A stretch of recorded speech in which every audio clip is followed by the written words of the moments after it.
পাকিস্তান মূর্খ, আমরা তাদের ললিপপ ধরিয়ে দিয়েছি। একই গ্রুপে থাকা বাংলাদেশ পাকিস্তানকে বুড়ো আঙুল দেখিয়ে আমরা দ্বিতীয় রাউন্ডে খেলবো। হঠাৎ লাইভে এসে বাংলাদেশ পাকিস্তানকে নিয়ে একই বললেন রোহিত শর্মা। বিস্তারিত জানুন পুরো ভিডিওতে।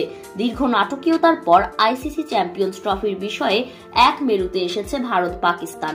দুই দলই আগামী 3 বছর হাইব্রিড মডেলে সকল বৈশ্বিক টুর্নামেন্ট আয়োজনের সম্মতি দিয়েছে।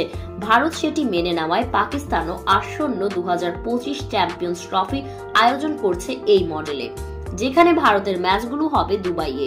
তাই তো ভারতের জন্য আরো সহজ হয়ে গেল দ্বিতীয় রাউন্ড খেলা, কারণ তারা দুবাইয়ের মাঠে অ্যাডভান্টেজ কিছু পায়।